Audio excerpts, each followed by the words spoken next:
Assalamualaikum warahmatullahi wabarakatuh. Selamat pagi, salam sejahtera bagi kita semua, dimanapun sahabat SPM berada. Kembali lagi bersama gua, Fajar Sidik, di acara yang paling kece tentunya di Seni Pasar Modal Channel, edisi 17 September 2021. Pada edisi ini, akan sama seperti kemarin, kita akan nge-recap pergerakan IHSG dan kira-kira emiten apa yang menarik untuk diperdagangkan pada hari ini tanggal 17 September 2021. Tanpa berlama-lama lagi, yuk check it out.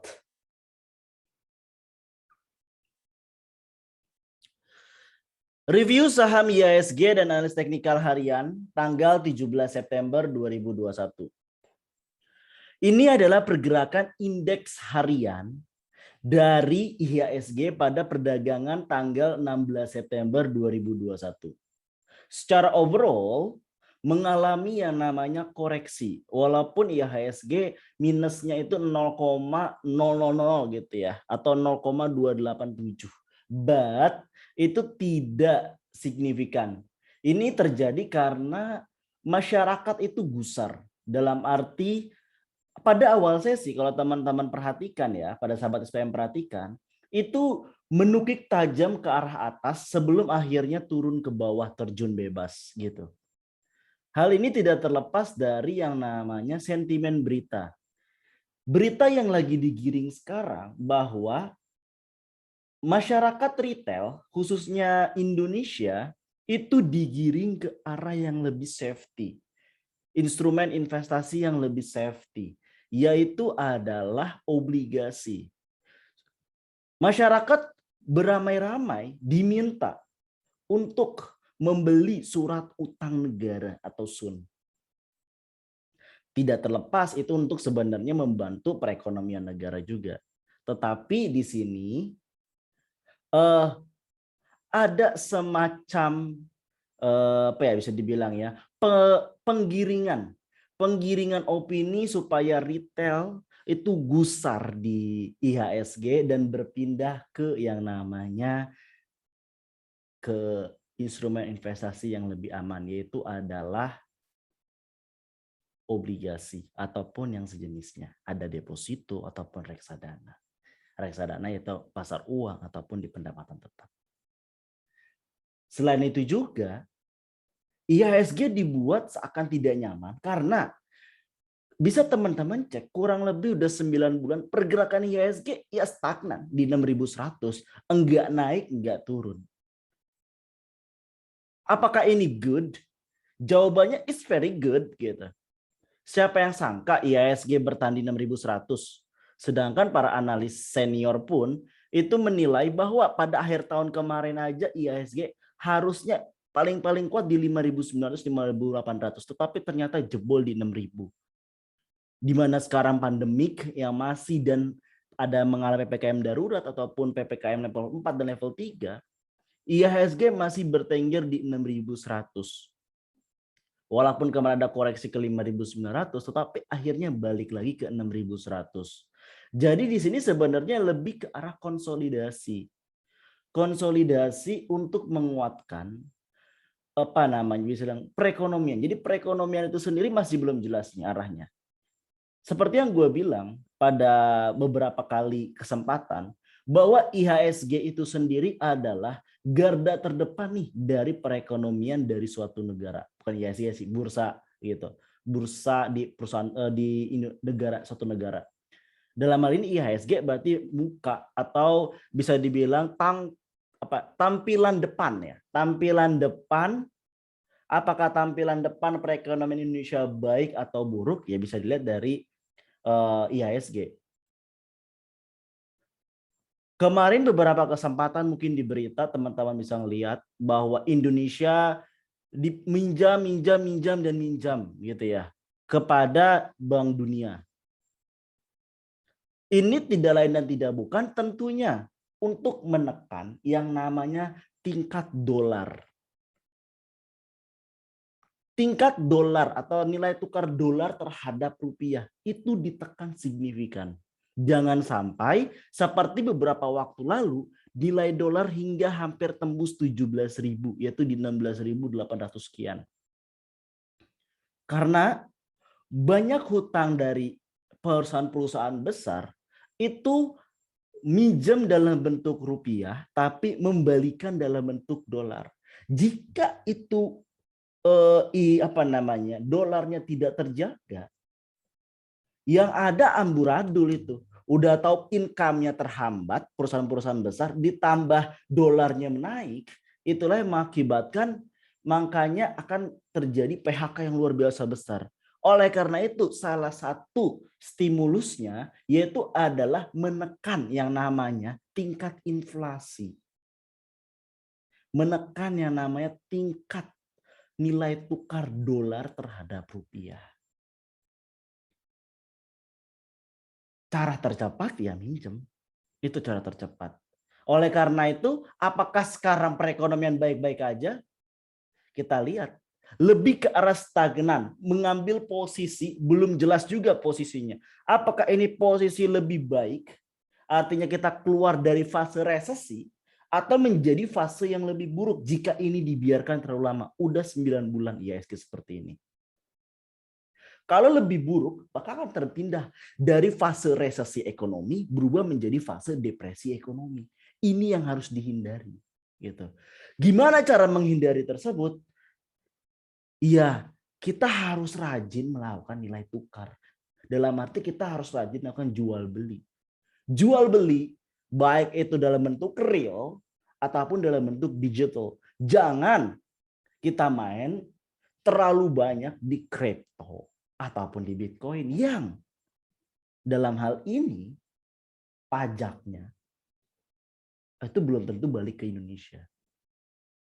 Berbeda dengan halnya kalau saham, itu pasti pajaknya akan diambil dan digunakan untuk negara atau perekonomian negara. Semakin banyak lu jadi seorang trader atau lu melakukan transaksi jual beli pada hari yang sama, baik lu untung ataupun rugi, maka pemerintah akan mendapatkan bagian dari pajak tersebut, yang dimana itu bisa membantu perekonomian negara. Oke, walaupun IHSG atau banyak indeks yang mengalami koreksi, akan selalu ada yang namanya top gainers dan top losers. Top gainers pada perdagangan hari ini tanggal 15 hari ini kemarin tanggal 16 September 2021 ada DSFI, IPAS, TB, True, MPRO, Safe dan Kota. Selain itu juga ada top loser, yaitu adalah Fuji, Real, ASBI, Aksi, SLIS, SBMA dan ROK. Dan inilah pergerakan IHSG dalam sehari yang tadi gue bilang, dia mengalami naik yang signifikan pada perdagangan awal bursa, seperti membentuk gap, lalu akhirnya dia mencoba untuk menutup gap hingga akhir penutupan bursa. Jadi trennya sekarang kayak ngebentuk gap, buka, ditutup, buka, ditutup. Jadi kalau misalkan bukanya pada hari yang sama, bisa ditutup di hari yang sama atau di esok harinya. Sekarang fase-fase IHSG seperti itu, tidak terlalu lebar untuk membentuk gap, tapi yang kecil-kecil. Dan ini adalah top net foreign buys, mengambil kesempatan dalam kesempitan sama asing. Asing membeli Buka, BBRI, IPTV, HKMU, Agro, dan Kota. Sedangkan top net foreign sell yaitu adalah Zing, Antam, Okas, Bumi, CTTH, dan AHAP. Yang menarik di sini adalah Antam, di mana Antam dan Tins lagi kena sebenarnya berita positif ya, di mana akan didirikan yang namanya perusahaan teknologi yang berhubungan dengan Antam dan Tins. Suatu kabar positif. Tapi yang harus kita telaah, kenapa asing jualan? Jangan-jangan itu case-nya sama dengan kayak iming-imingnya Elon Musk. Who knows? Itu harus ditelaah dan dipelajari lebih lanjut, dicari kebenarannya terhadap hal tersebut.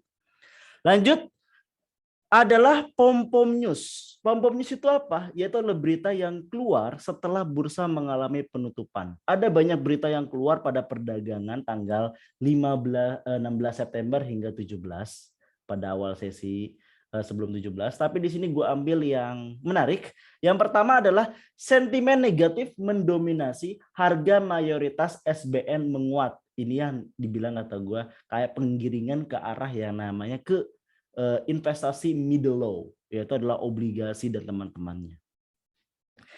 Diambil dari cnbcindonesia.com, harga mayoritas obligasi pemerintah atau surat berharga negara SBN ditutup menguat pada perdagangan Kamis 16 September 2021 di tengah melemahnya pasar saham Asia dan dalam negeri akibat sentimen negatif dari China.